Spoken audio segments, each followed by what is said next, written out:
my vintage snowmobile over here to Angles Brothers Arctic Cat. Come to check out what these guys were doing Sunday afternoon.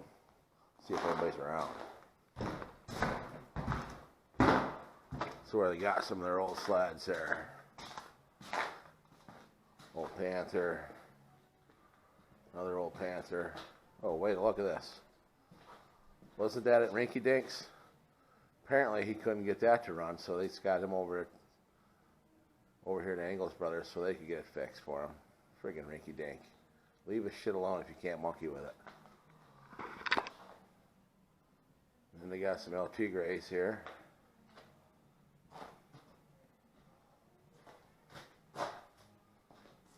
It's got the mean louvered hood. Another one. This ain't it. This is a cheetah.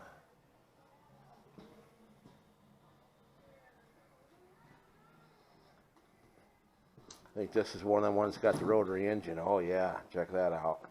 I think that other one does too. We'll have to have them guys tell us about that.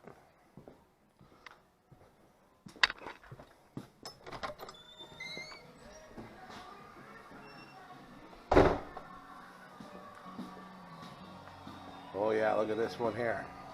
It's got the metal flake hood on it. Let's see if there's anybody around who can tell us about this one. Okay, here we have a 1970 Arctic Cat Panther. I guess you call it a hybrid. This came originally with 440 JLO engine, a German JLO engine, not a US JLO, which was seized up, so we couldn't use that. So what we ended up doing is we had a Pantera sitting around that had a good engine, but the rest of it was junk. So we basically adapted the 500 Suzuki Spirit engine into the 70 Panther, which gives you a Kuni carburetor, oil injection, got a Comet Duster clutch on there. Original exhaust we reused. It might be choking it down a little bit, but it just made such a clean installation there with that. And we're not racing it, so what the hell do we care? And the rest of it's pretty much standard issue Panther. Leopard print seat, rear mounted tank, twin taillights, full cleat track. Was optioned up with spring shocks, or what the hell you call them? Ski shocks, I guess you call them. Basically saves the front end from pogoing off the leaf springs when you hit a bump. And that's about it. The nice thing with the engine, it gives you super bright headlights because it's got a nice high output electric in there. CDI ignition, you don't have points or condensers to dick around with. Got the original controls. Do not have heated handle grips. That machine would have had heated handle grips, but don't have that. We got these mounted on the original bars. So, but the wired harness was reused, key switch, all that stuff. So you could even troubleshoot it with Arctic Cat wire diagram. Seat's a little bit tore up, but we got a guy hanging around here supposed to be making seats. We got to get him some material, then see what he can do, I guess. I'm sure he'll do a good job, just we got to buy some material. That shit's expensive. Look at this, Panther with a working door. Does got to have a cobbled up hinge on there. I got to take some points off of that. This is also broken here. Got to take some points off of that. Seat's kind of tore up. Take some points off of that. But you got to give them big points here for the metal flake hood. Find me another one of them. I don't think you're going to find one. I've only seen a few on the internet. And trust me, I spent a lot of time on the internet looking for snowmobile pictures.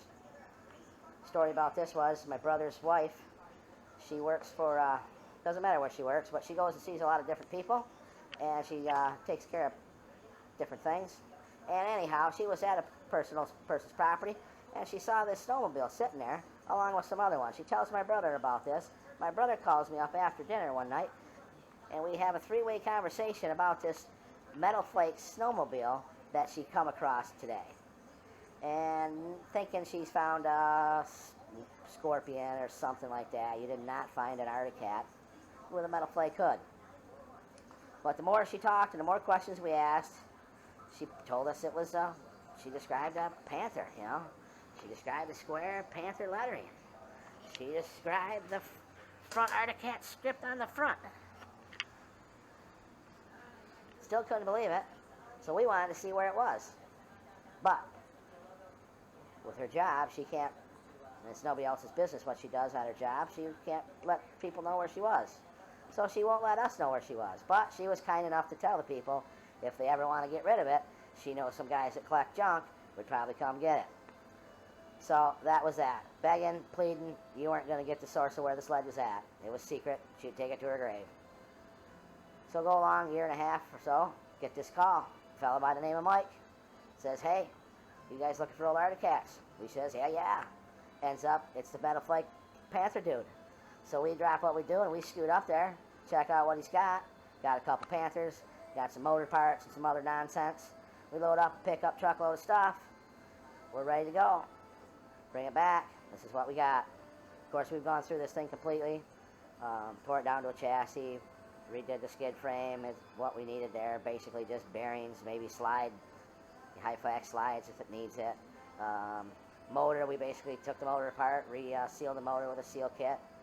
Everything looked pretty good, but just nice to freshen up that rubber stuff. Did upgrade it with the ski shocks, which I think I mentioned. And pretty much that is that. Go through the track, re-rivet cleats on there, replace flunky rivets and stuff. We'll see if this thing will fire up. I bet it won't since I got it on camera, but let's try it.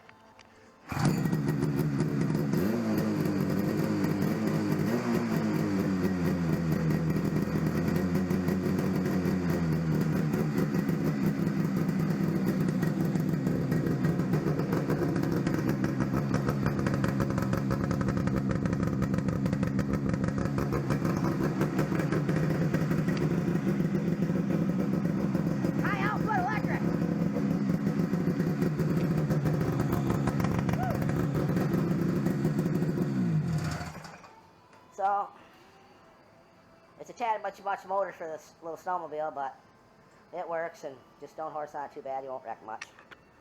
Can't really horse on it, get hurt on it. So, that's the story of the Pink Panther called Mike.